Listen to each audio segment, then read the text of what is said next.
अचानक से सर ये दिल्ली में आरक्षण मिटाओ अभियान कैसे शुरू हो गया सर? क्या सीजेपी जो जाति धर्म किसी तरह की बंधनों से मुक्त जो बच्चों का आंदोलन हुआ था, क्या ये उससे उससे परेशान होकर, क्या ये जैनजी में कोई फूट डालने की दिशा में, आखिर अचानक से इतना बड़ा ये आंदोलन कैसे खड़ा किया जा रहा है? देखिए, जहाँ तक मेरी जानकारी के शुरू में इसको जो जिनकी आंदोलन था उसके पैरेलल एक ऑर्गेनाइजेशन एक आंदोलन को खड़ा करके इस पूरे आंदोलन के युवाओं के अंदर एक डिवाइड एंड रूल की हम्म, कोशिश की गई। हम्म, अब बाद में इनको समझ में आया कि अगर ये डिवाइड एंड रूल होगा तो हमको ही नुकसान होगा, इसमें हम्म, हमको ही नुकसान होगा। तो अब क्या हुआ है कि अब वही बच्चे जो हैं उनके हाथ से बाहर निकल गए हैं। हम्म, अब सड़कों पे आ गए हैं, आरक्षण खत्म करो। दूसरी बात क्या है कि जो मैंने कहा कि ये जो सरकार है या ये जो विचारधारा है, ये अपने हम्म, मूल में आरक्षण विरोधी है। हम्म, ये अपने मूल में वर्चस्ववादी सामाजिक ताकतों के साथ खड़ी है, जो हमेशा से ये मानती रही है कि दलितों और पिछड़ों को आरक्षण नहीं मिलना चाहिए, और ये मान के चलती है कि दरअसल ये इनमें मेरिट नहीं है। हम्म, और लेकिन वो ये मानने के लिए तैयार नहीं है, क्योंकि आज की तारीख में कोई राजनीतिक पार्टी खुलकर इस बात को नहीं कह सकती, हम्म, तो वो पीछे से उसको सपोर्ट करने की कोशिश करते हैं। भाई एफएनयू कहाँ से आया? हम्म, आपको याद होगा कि यूनिवर्सिटी के अंदर, जहाँ तक मुझे ध्यान पड़ रहा है, एक प्रोग्राम ये लेकर आए थे, हाँ, वो दिमाग से मेरे उतर रहा है, उस पर काफ़ी हंगामा हुआ था। हाँ, काफ़ी उस पर हंगामा हुआ था, बाद में उसको उनको वापस लेने की नौबत आई थी। मुझे दिमाग से उतर गया, मैं बता दूंगा उसको। तो जी, आरक्षण इनके आरक्षण का विरोध इनके मूल में है। अब ये जो बच्चे खड़े हुए हैं, हम्म, ये क्यों खड़े हुए हैं? एक तो मैं इनको उतना दोषी नहीं मानता हूँ। क्यों? क्योंकि रोजगार नहीं है। आरक्षण का पूरा प्रश्न रोजगार से भी आके जुड़ गया है। हाँ, उनको हाँ, लगता है कि जो सरकारी नौकरियों में जो हमें रोजगार मिल सकता था, वो दलित पिछड़े आके वो हमारा हिस्सा ले जाते हैं। फिर ये भी हम्म, भ्रम फैला दिया गया कि दलित और पिछड़ों के जो बच्चे होते हैं उनमें मेरिट नहीं होती है, हम्म, और चूंकि मेरिट नहीं होती है, इसलिए वो हमारा हिस्सा लेके जा रहे हैं, और हिंदुस्तान कमजोर हो रहा क्योंकि कम मेरिटोरियस लोगों को वाला है। हाँ, फिर ये भी कहते हैं कि सेना में आप क्यों नहीं कर देते, आप हम्म, डॉक्टरी में क्या क्या आप किसी ऐसे आदमी से अपना सर्जरी कराएंगे जो, तो मतलब अलग तरीके की कहानियां, मिथा, झूठ फैलाया जा रहा, पूरी तरीके झूठ हम्म, फैलाया जा रहा। तो ये, लेकिन मेरा मानना ये है कि ये इनके गले की हड्डी बनने वाला है, हम्म, क्योंकि इनके इनके अंदर हिम्मत नहीं है, और किसी पॉलिटिकल पार्टी में इतनी ताकत नहीं है कि जो आरक्षण खत्म करने के बारे में सोच भी सके। खत्म करना तो हम्म, बहुत दूर की बात है, हम्म, सोच भी सके। इसीलिए आपको याद होगा 2019 चुनाव के पहले इन्होंने इकोनॉमिकली बैकवर्ड तबके को 10% आरक्षण दिया था, बिना किसी हाँ, चर्चा के, बिना किसी होमवर्क के दिया था, क्योंकि हम्म, वो समाज का जो प्रभुत्व वाली तबका है, जो अपर कास्ट है, उसको एक तरीके से अपीज करने की कोशिश की गई थी। हम्म, अब जैसे जैसे डिमांड बढ़ेगी, मान लीजिए डिमांड बढ़ जाती है या डिमांड हम्म, उग्र हो जाती है, तो आप क्या करेंगे? फिर इधर से पता चला दलित और पिछड़े बच्चे खड़े हो जाएंगे। हाँ, हम्म, तो युवाओं के अंदर अगर आप इतनी बड़ी संख्या में अगर नाराजगी पैदा कर देंगे, तो उसका फायदा किसको होने वाला है? आप हम्म, ही को नुकसान होगा। हम्म, और इस तरीके की फॉल्ट लाइंस को कभी भी चौड़ा करने की कोशिश नहीं करनी, उसको हमेशा भरने की कोशिश करनी चाहिए। बच्चों को समझाने की कोशिश करनी चाहिए कि भाई, आरक्षण की वजह से आपकी नौकरी को खतरा नहीं, ये जो रिक्तियां खाली है ना, जो पद खाली पड़ेंगे, इसकी वजह से आपको नौकरी नहीं मिलेगी। अगर ये पद भर देंगे तो इन्हीं में से अधिकांश बच्चों को नौकरी मिल जाएगी। बिल्कुल सही बात। और सर कल मैं कनॉट प्लेस जा रहा था सर किसी काम से, देखा अचानक शाम के समय करीब 500-600 बच्चे यही आरक्षण विरोधी नारे लगाते हुए मेन कनॉट प्लेस सर्कल पर आए और ट्रैफिक एकदम जाम कर दिया। मैं ये इसलिए पूछ रहा हूँ सर, क्योंकि वहां पर ये जो बच्चे आरक्षण का विरोध कर रहे थे, वो जो नारेबाजी कर रहे थे, वो नारेबाजी प्रधानमंत्री नरेंद्र मोदी उनकी सरकार के खिलाफ कर रहे थे। और वो लोग ये कह रहे थे कि ये सरकार हमारी विरोधी है और इन्हीं के कारण हमें ये झेलना पड़ रहा है। तो ये तो दोधारी तलवार है ना, अगर सरकार इन्हें हवा देगी आरक्षण विरोधी मुहिम को, तो उसका गुस्सा तो सरकार को ही झेलना पड़ेगा। और सोशल मीडिया पर भी जिस तरीके के बयान आ रहे हैं आरक्षण विरोध करने वालों पे, वो भी सरकार के खिलाफत ही करते हुए दिखाई दे रहे हैं। मैंने कहा ना कि ये तो एक गजब की दुधारी तलवार है। हम्म, आप आरक्षण हटा नहीं सकते। अगर हम्म, आरक्षण हटा नहीं सकते, तो जाहिर सी बात है कि ये बच्चे हमेशा नाराज रहेंगे और सरकार के खिलाफ नारेबाजी करेंगे।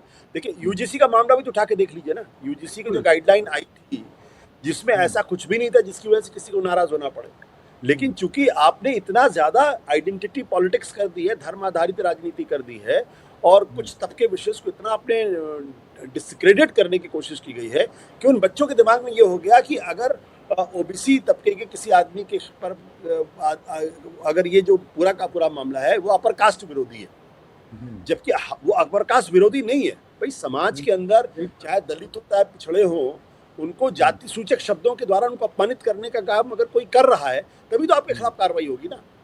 मैं मान सकता हूँ इसमें कुछ एक्सेसेस भी होती हैं, मानता हूँ कि इसमें कुछ झूठे केसेस भी होते हैं, लेकिन इसको ये मान लेना कि ये अपर कास्ट विरोधी है या उनको ही टारगेट किया जाएगा या उनको ही बदनाम किया जाएगा, तब तो फिर जो महिलाओं को वाला जो कानून है उसमें तो सारे पुरुष फिर तो अपराधी साबित हो जाएंगे। तो ये जब तक आप बच्चों को एनलाइटन करने की कोशिश नहीं करेंगे तब तक ये सारी चीज़ें होती रहेंगी। पता नहीं सरकार क्यों नहीं सोचती इन सब चीज़ों के बारे में, और मुझे तो हमेशा लगता है कि इन लोगों को बहुत ज़्यादा चाणक्य और चतुर समझा जाने लगा था। हकीकत ये है कि ये वैसे है नहीं, ये जब संकट में फंस जाते तो फिर उनको बाहर का रास्ता नहीं दिखाई पड़ता है। हाँ सर, एक अंतिम सवाल और आपसे जानना चाहूँगा कि एक तरफ बच्चे देश भर में अलग अलग जगह अपने स्कूलों की टपकती छतों के लिए, टूटी हुई दीवारों के लिए आंदोलन कर रहे हैं और वो कह रहे हैं कि मिड डे मील में ठीक खाना मिले, और अगर कोई दिखा रहा है वीडियो तो एफआईआर दर्ज हो रही है। दूसरी तरफ एक आरटीआई सामने आई है जिससे ये जानकारी मिली है कि मंत्रियों के बंगलों की साज सज्जा रेनोवेशन के काम में एक साल में 2025-26 में 92 करोड़ 35 लाख रुपए खर्च हो गए सर, एक साल में।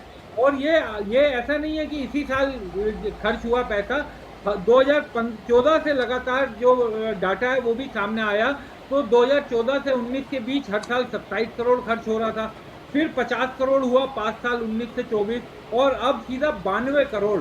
तो ऐसी क्या कुश्ती होती है सर मंत्रियों के बंगलों में कि हर साल उसे करीब 70-72 मंत्री होंगे सर मोदी जी के मंत्रिमंडल में, तो करीब 1.25 करोड़ हर मंत्री के बंगले पर हर साल रिनोवेशन में लग रहा है। 1.25 करोड़ विक्रांत, ये बहुत बड़ा स्कैम है।